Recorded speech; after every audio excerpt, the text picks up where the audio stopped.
alfa, beta, gamma. Señor Gudiño, ya cállese por favor con todas las historietas falsas que inventa de su propia imaginación para convencer a todos sus discípulos que lo siguen.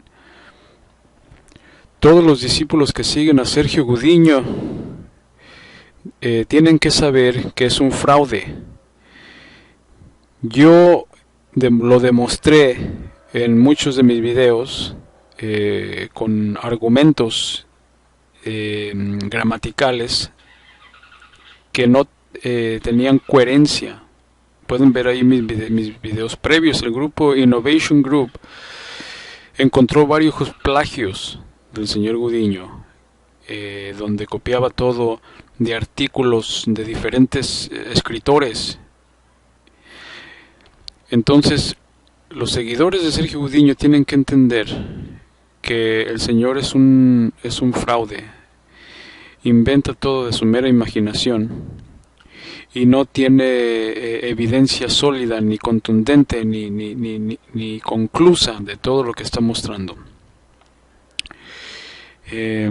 Últimamente está mostrando ahí unas tablillas, evidencias, unas tablas raras ahí que muestran que tienen dibujos o carvados en ellas, poco visibles, se ven poco. Muestra también evidencias de crop circles, los círculos supuestamente alienígenas, hechos por naves extraterrestres, donde dejan mensajes plasmados grabados en el pasto de diferentes jardines o en diferentes lugares del mundo.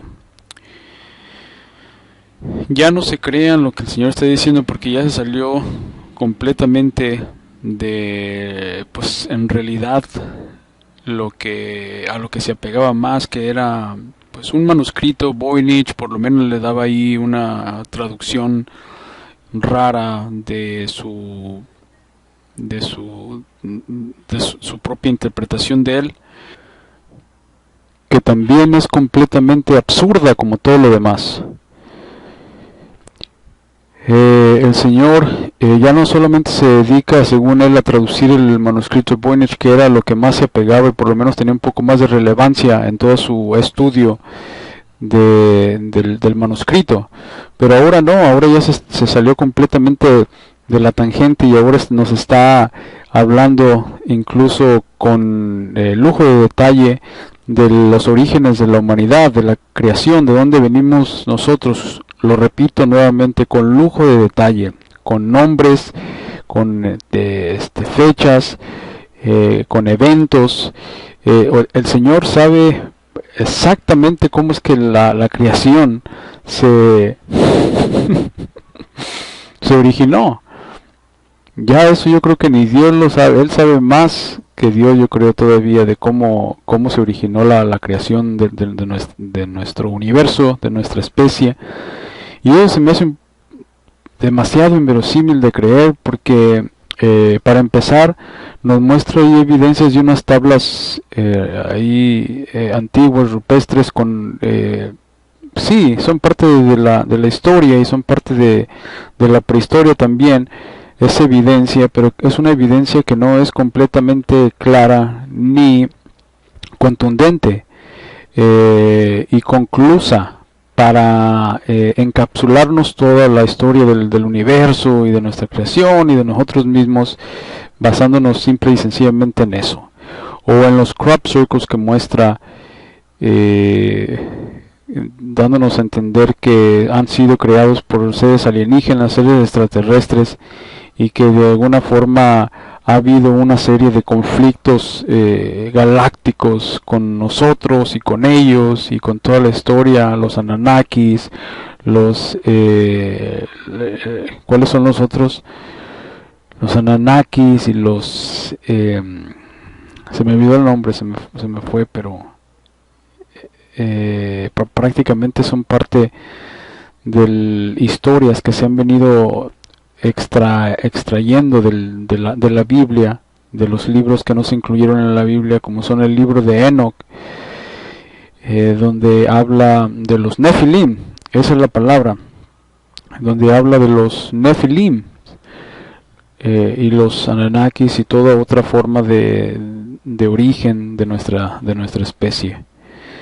Entonces, yo digo una cosa, damas y caballeros, para empezar, no estuvimos ahí, no fuimos parte de la prehistoria, ni de la historia que no tuviera un marco de tiempo de nuestra vida.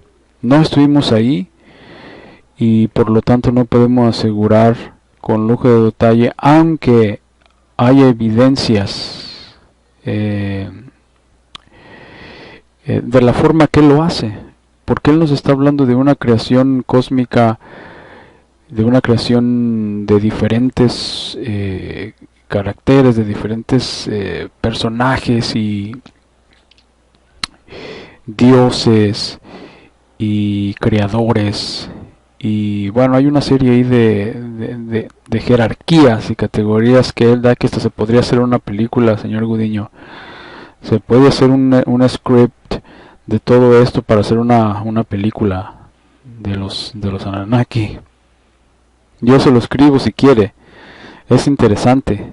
Es interesante dentro de la fantasía y dentro de la ciencia ficción, y dentro de algo que no es real, que podría ser real, podemos asumir que podría ser en un futuro real, o que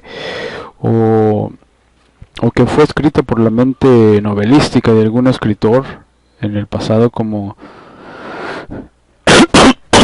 perdón, como bien se sabe que hay entre 120 y 130 millones de novelas que se han escrito a través de la historia, y que la mayor parte del tiempo, o está así está establecido, que las novelas no son reales.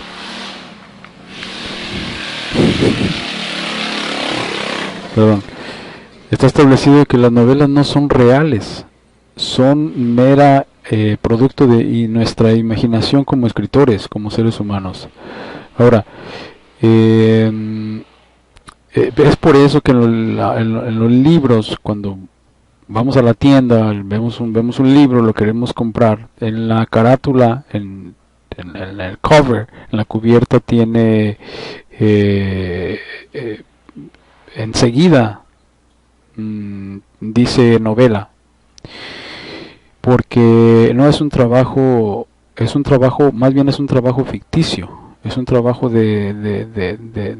hay muchas categorías: aventura, góticas, hay de amor, de romance dentro de la novela, y hay una serie de categorías que caen dentro de la novela, del género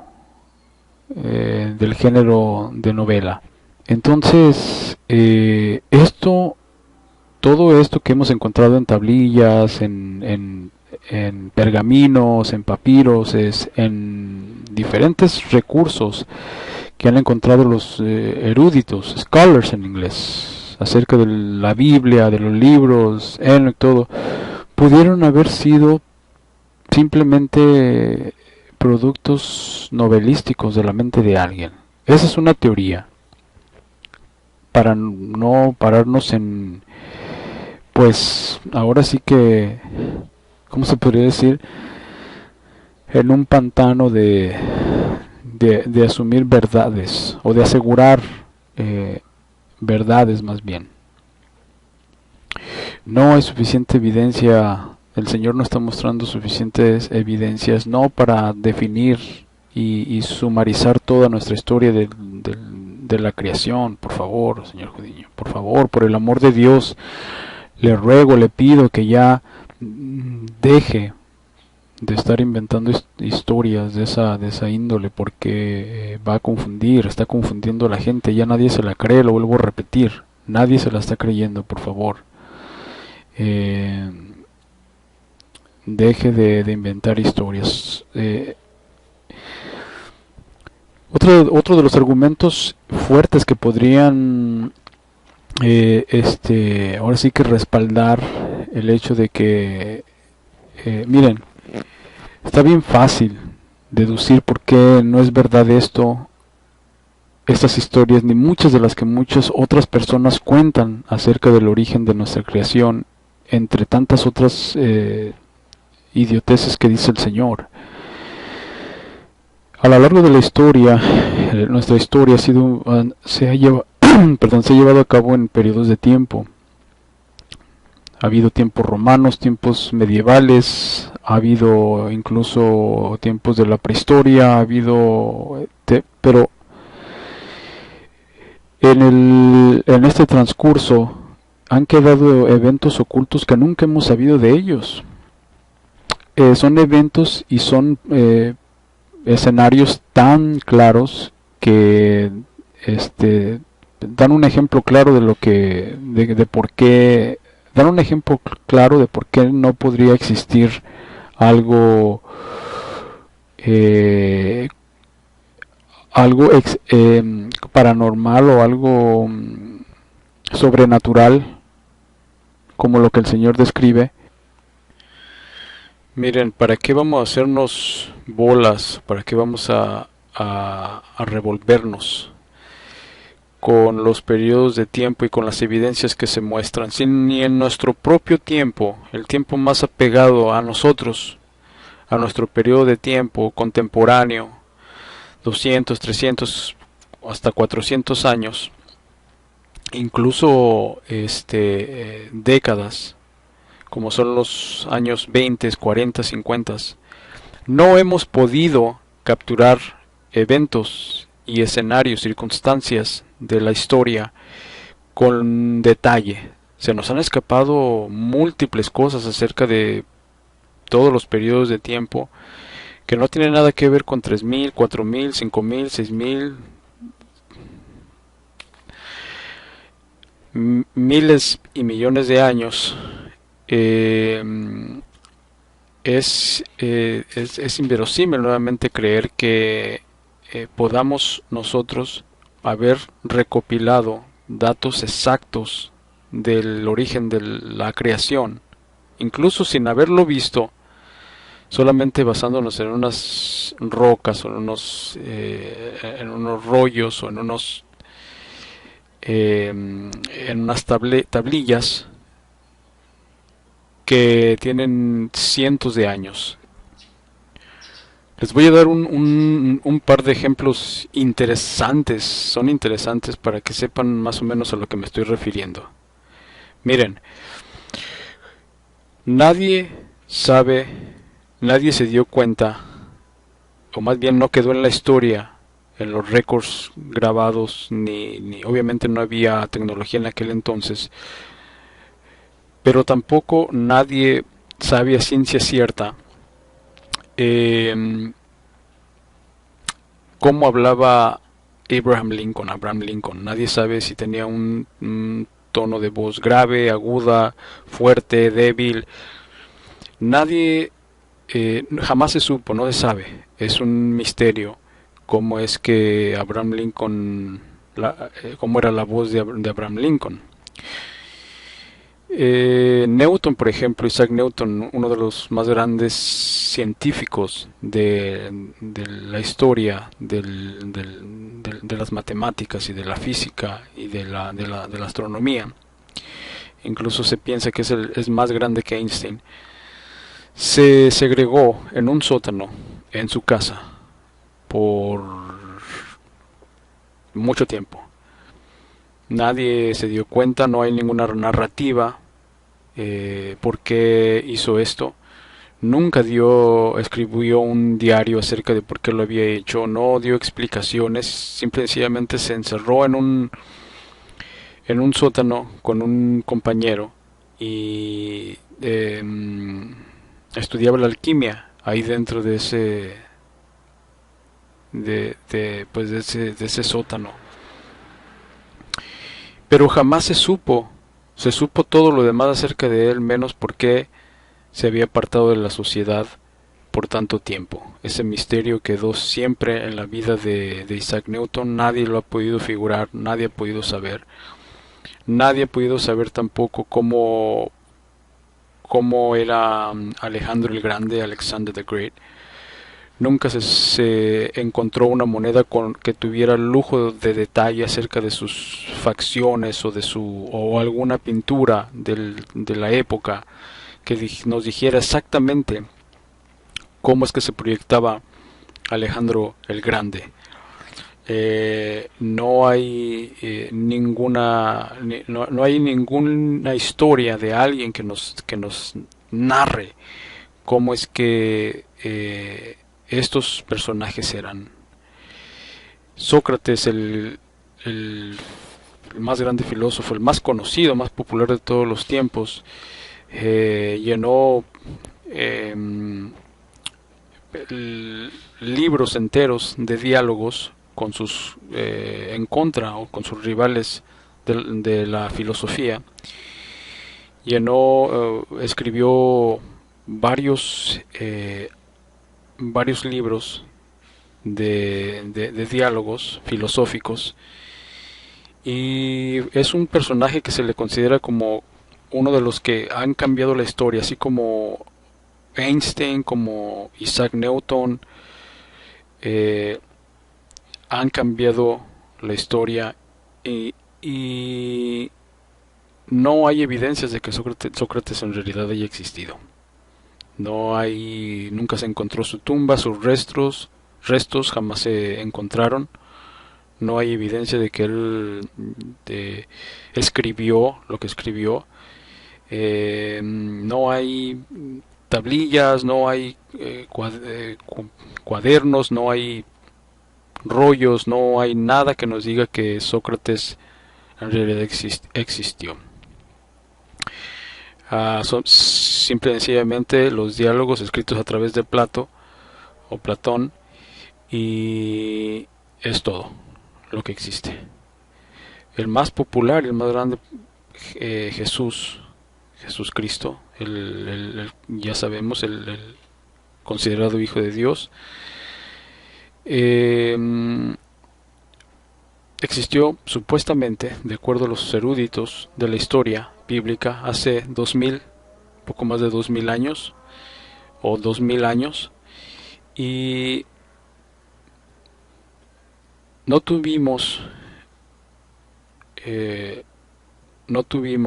la delicadeza de grabar exactamente qué es lo que había pasado con el ser que vendría a cambiar el mundo con su filosofía radicalmente. Por ejemplo, las únicas personas que estuvieron en su resurrección es lo que define hoy el cristianismo. Sin resurrección no hay cristianismo. Las únicas personas que supuestamente, de acuerdo a Marcos y a Mateo, que presenciaron la resurrección de Cristo justo en la tumba, cuando Él se levanta de la tumba, es María Magdalena y María la otra. Eso es todo lo que nos dice. Dos mujeres presenciando la resurrección de Jesús en la tumba. O no se sabe si segundos o minutos después, pero prácticamente son dos mujeres. María Magdalena y María la otra. Así están los récords, así está en los récords bíblicos originales escritos en griego, y no nos dice nada más. Después hay anécdotas, nos dicen otros apóstoles, no 10, 20, 30, sino 50, 60, incluso el siglo después de que Jesús muere, se dedican a escribir los evangelios y nos cuentan que fue presenciado, su resurrección fue presenciada por más de 500 personas. 500 testigos vieron que Jesús había resucitado y lo vieron caminando. Lo vieron caminando por ahí como cualquier otro ser humano, o como cuando se sabía que caminaba cuando estaba vivo. 500 personas. Ese es lo que nos dice los apóstoles en la Biblia. Y ninguno de estos 500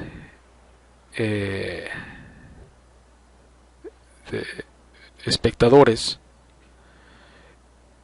ninguno de ellos escribió algo acerca de lo que vio.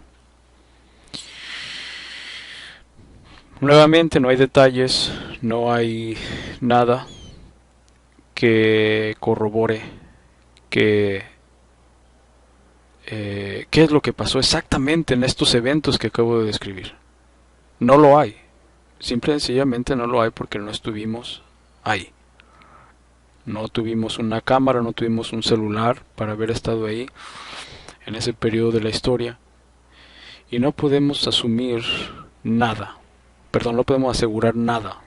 No podemos incluso formar una historia conclusa de nuestra existencia y mucho más allá antes de la creación, con seres ficticios, nombres ficticios inventados por el señor Gudiño. Simple y sencillamente no está bien, no está éticamente bien inventar historias con evidencias inconclusas. Eso es todo lo que quería decir en este video, y pues denle like al vídeo, suscríbanse y nos vemos en el próximo video. Y por favor, señor Gudiño, ya párele. Ya, por favor, ya fue mucho. Ok. Yo persiguiendo la verdad. Gracias.